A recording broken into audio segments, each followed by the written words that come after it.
All right, so welcome everyone. It's good to see you.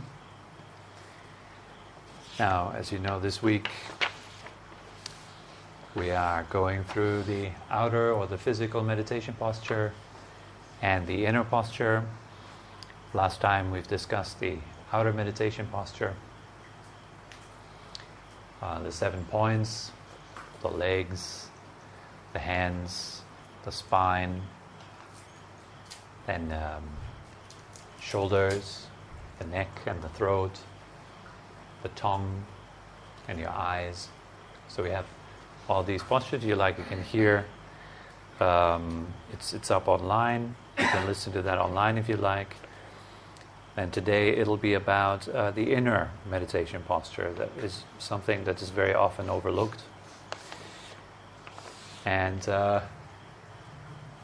overlooking the inner posture comes very often with lack of progress in meditation practice, with a whole lot of issues that might surface.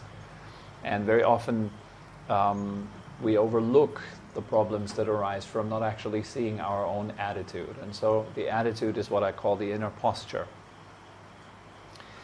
Attitude is, you can say attitude is everything in life. Whatever you're doing, it's dependent on a good attitude. Also, when you're sitting in meditation practice, attitude is very, very important. Many people get lost in the various techniques. They wonder, well, should I do breathing meditation? Should I do headspace? Should I do TCM? Or how do you call it? Transcendental meditation, TM actually, whatever it is. So there's all kinds of techniques out there, okay? And so we might either focus on the techniques overly, or we might focus on the teachers, or we might focus on books, on ideas, concepts, and kind of get lost in that. But we forget the one who is actually practicing. So for example, let's say you're practicing some standard Buddhist breathing meditation, and you wonder, why is it I'm not progressing? Why is it that I'm not relaxing deeper? You hear other people talking about all these nice states that happen when you get into deeper meditation. Your body fills with bliss. Your mind becomes very serene, very quiet, and so forth. And we hear all these states and we wonder, why is it not happening to me? What's going on? I've been practicing for quite a while and results are not really showing. Why not? Always check in with your attitude. How are you meditating? How are you looking at your breath? Looking at the breath is not so important. It's more important how you're looking at it. Are you friendly to your breath? Are you kind to your breath? Are you kind to yourself? Or are you trying to somehow fix yourself? Many people, they start meditation practice because they perceive themselves as being some kind of mess that has to be fixed.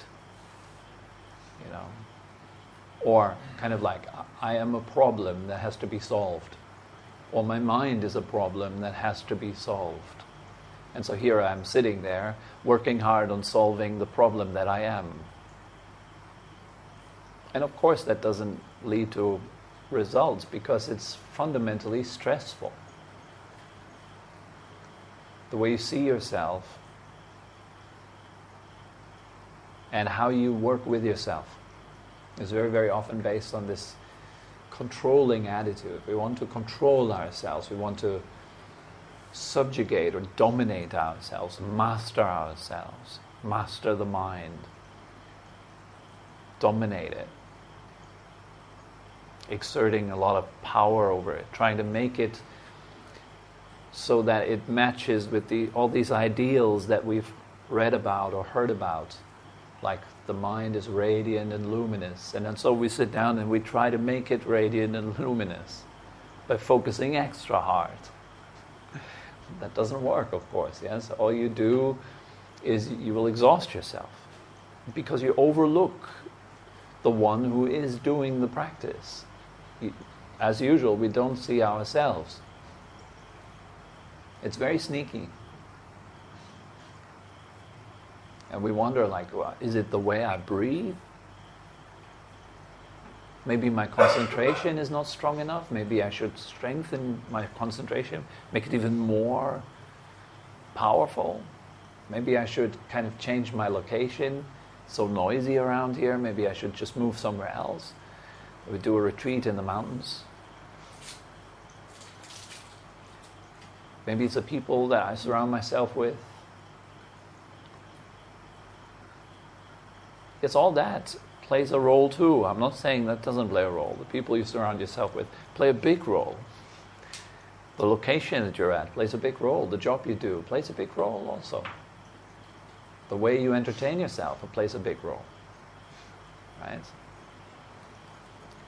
But what's really foremost is our attitude. And so probably one of the best attitudes that you can have in meditation practice is kindness.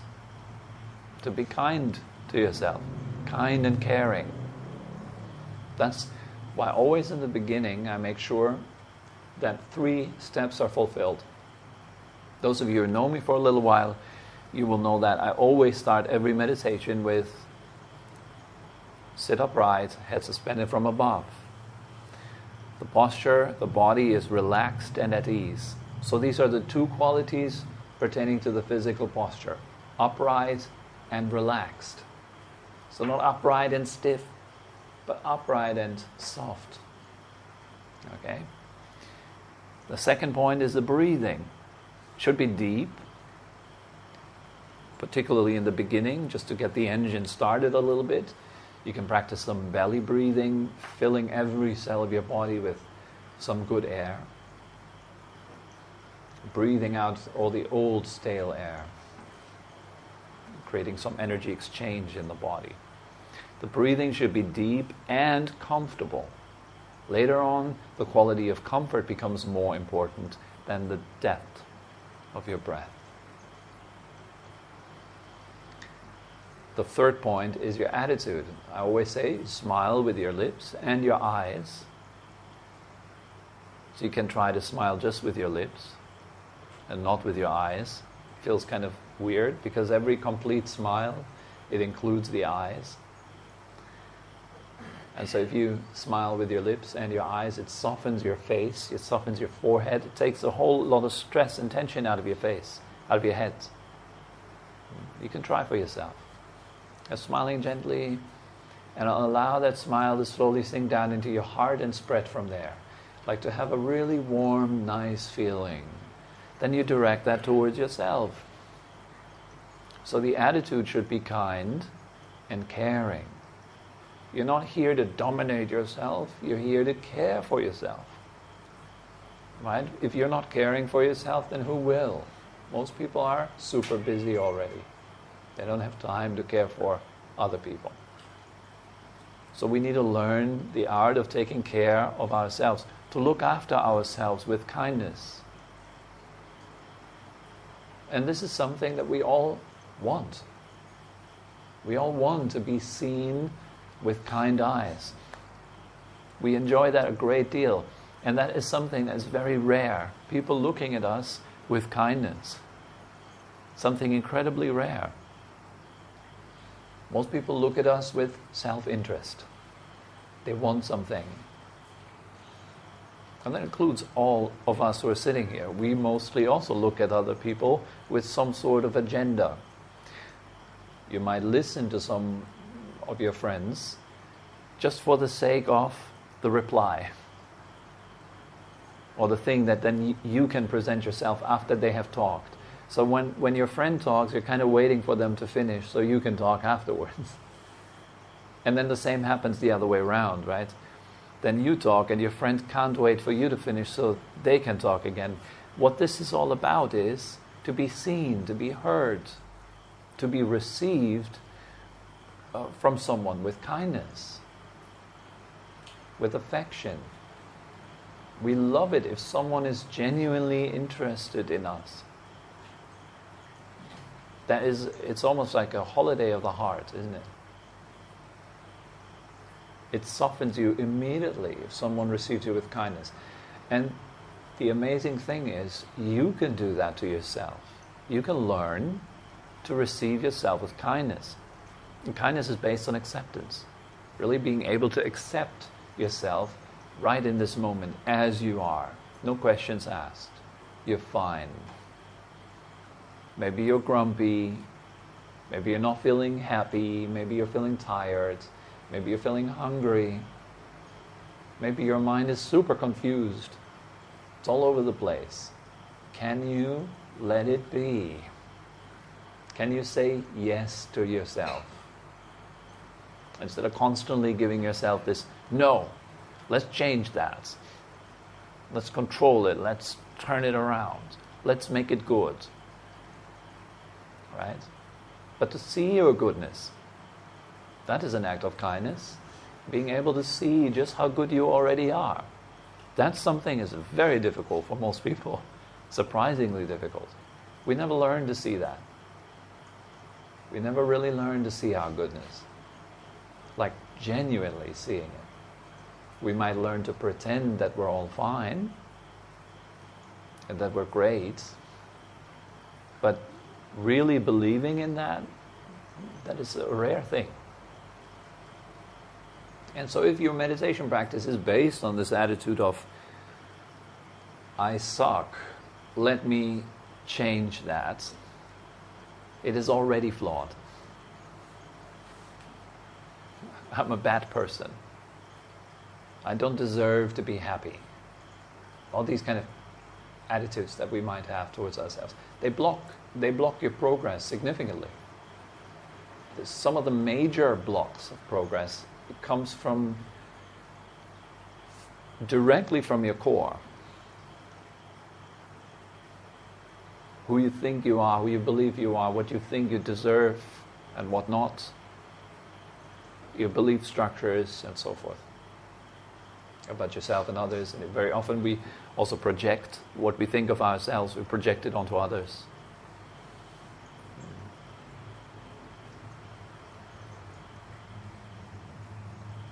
And so the attitude, the best kind of attitude, in my own experience, which is very, very limited, I must add, the best kind of attitude that I've so far encountered is kindness. So I'm sitting down, I'm relaxing my body, I'm paying attention to my legs. Now I'm asking myself, how am I looking at my legs? As I bring awareness into my legs, as I breathe in, I'm asking myself, how am I relating to my legs right now? It's like dialogue.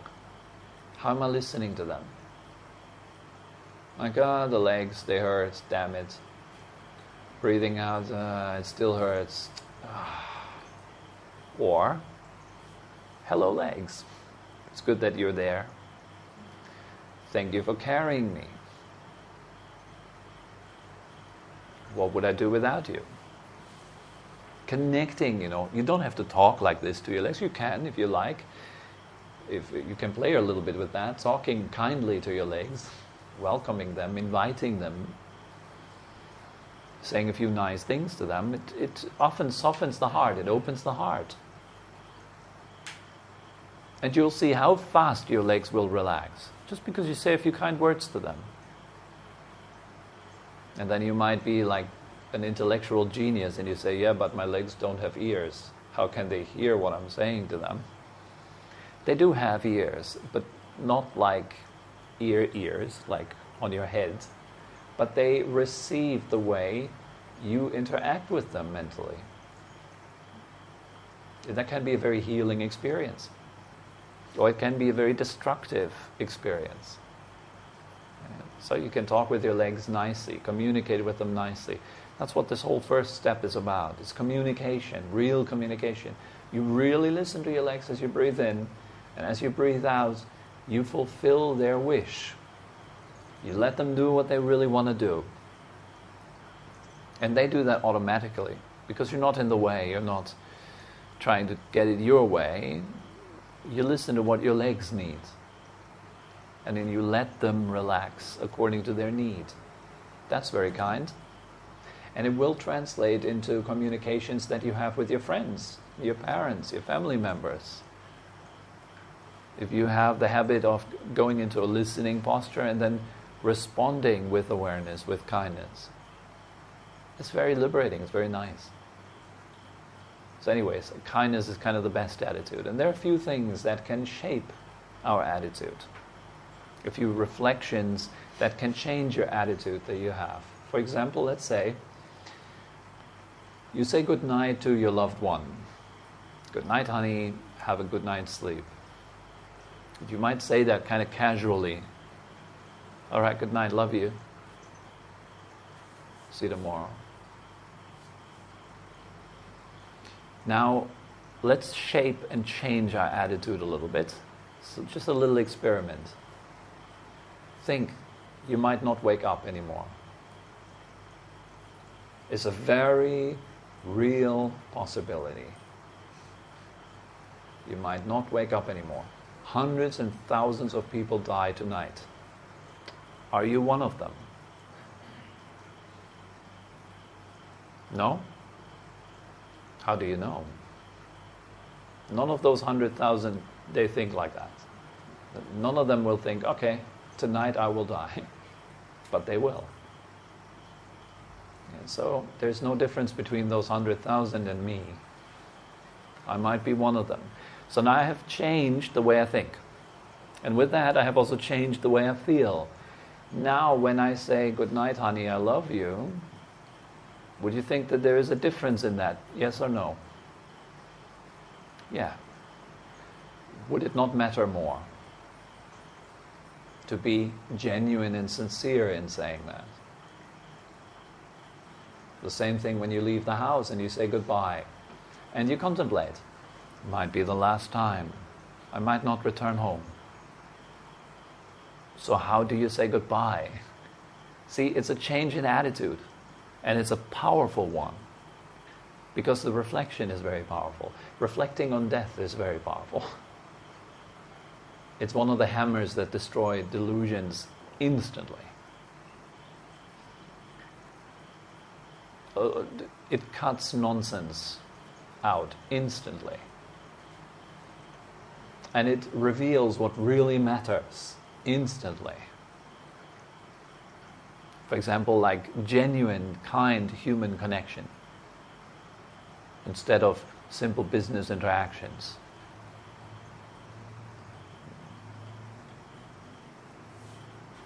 Simple exchanges of needs.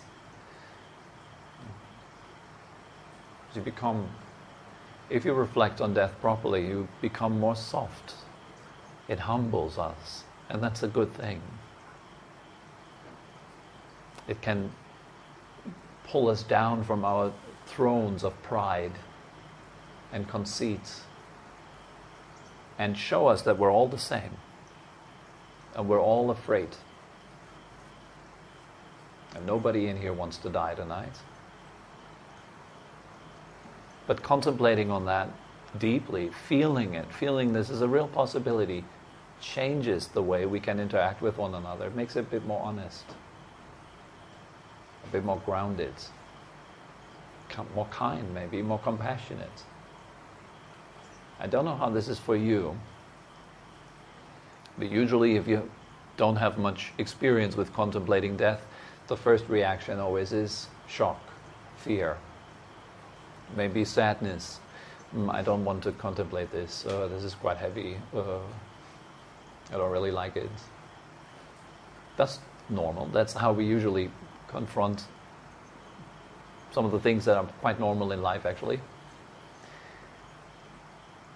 But it's so vital because it really does have the potential to open your heart. So let it not stay at that sadness.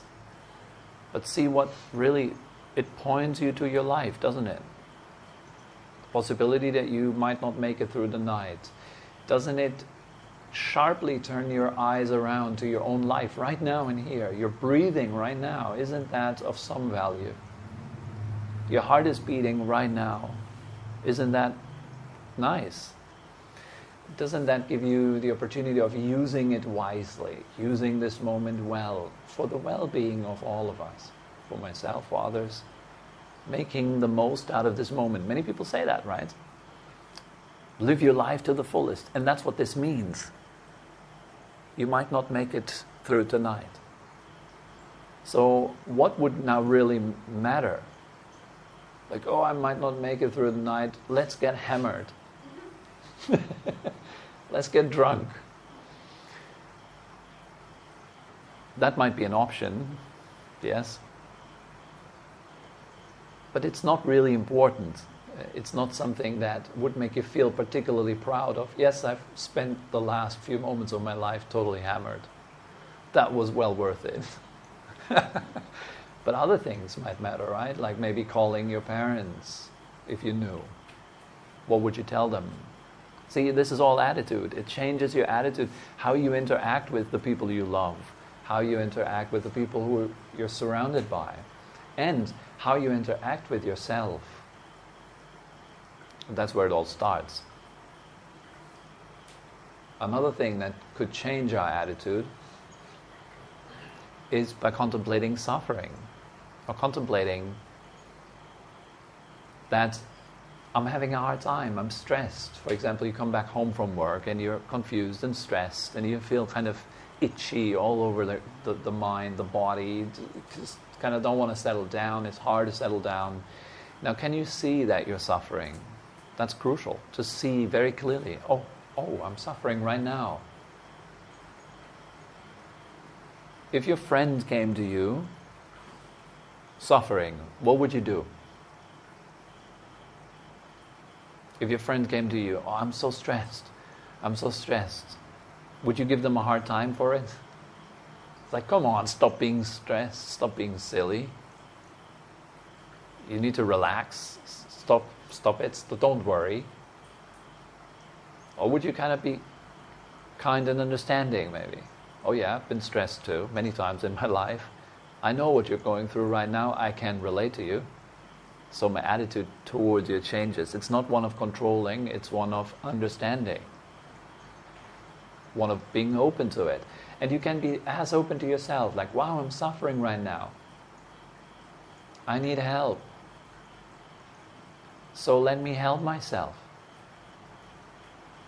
And how can you help yourself? Well, first of all, by just accepting the fact that you are like this right now. And that it hurts and it's unpleasant. Just be honest. And it's human to feel these feelings. So you start with this honesty, right? And then you see into your suffering. You allow it to be there. And you're being gentle with it. You're taking care of it. Not by pushing it away, but by being kind to it.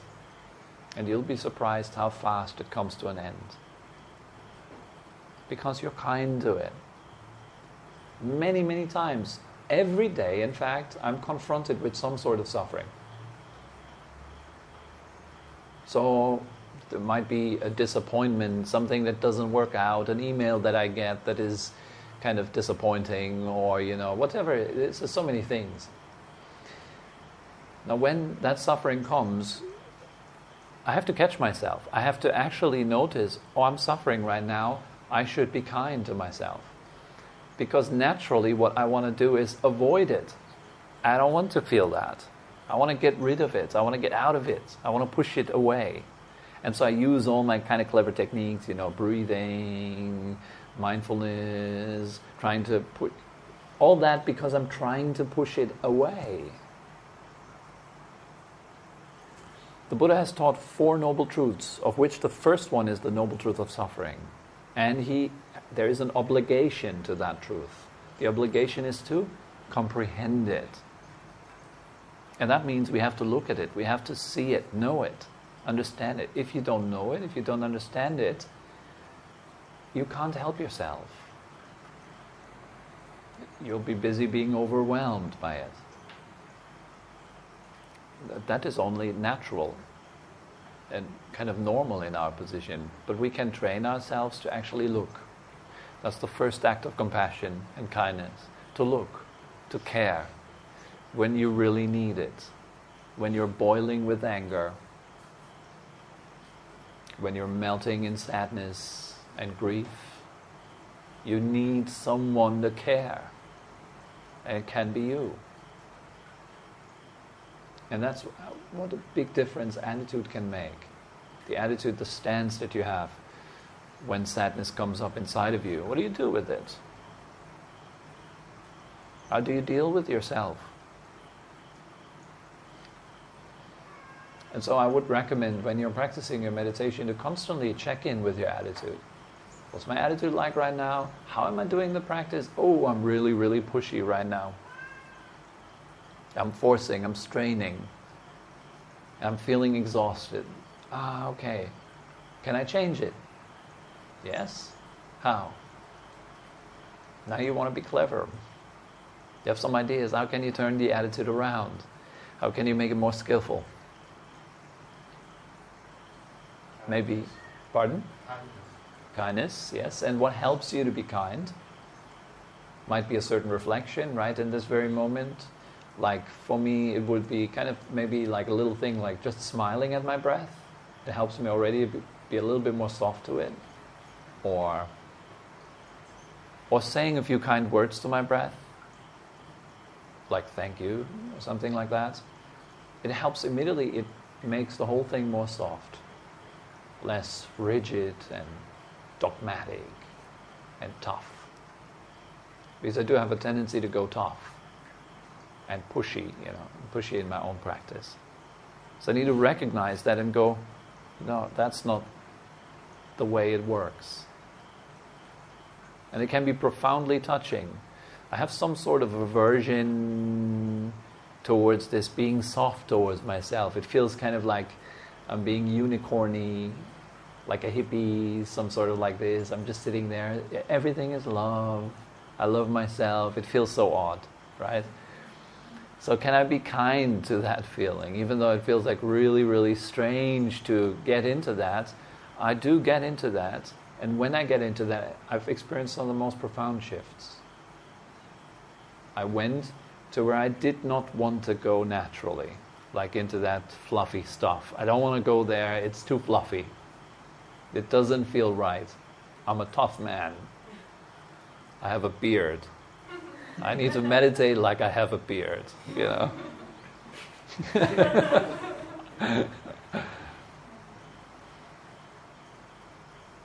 So I prefer to meditate with chainsaws and hammers and the tough stuff. The blood has to flow, Like grinding myself through the session, pushing hard.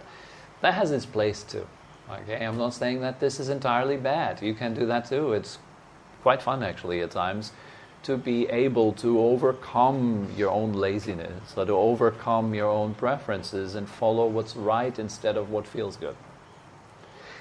That can be very, very good at times too, but sometimes it's an obstacle to push. Quite often it is actually, when you're practicing meditation and you want to go deeper, at some point that pushiness has to stop. So you need a change in attitude, being more kind, being more gentle, being more soft. It'll work wonders. Do you say it like that? It will work miracles? It'll work wonders? Yes. It'll work out really well. It'll help heaps. The way you see yourself when you practice. Check in with that again and again. It's more important than what you see. It's how you're looking. Okay? So that's kind of all that comes to mind about the inner meditation posture. As usual, there's a lot more that could be said probably, but not today. Are there any questions?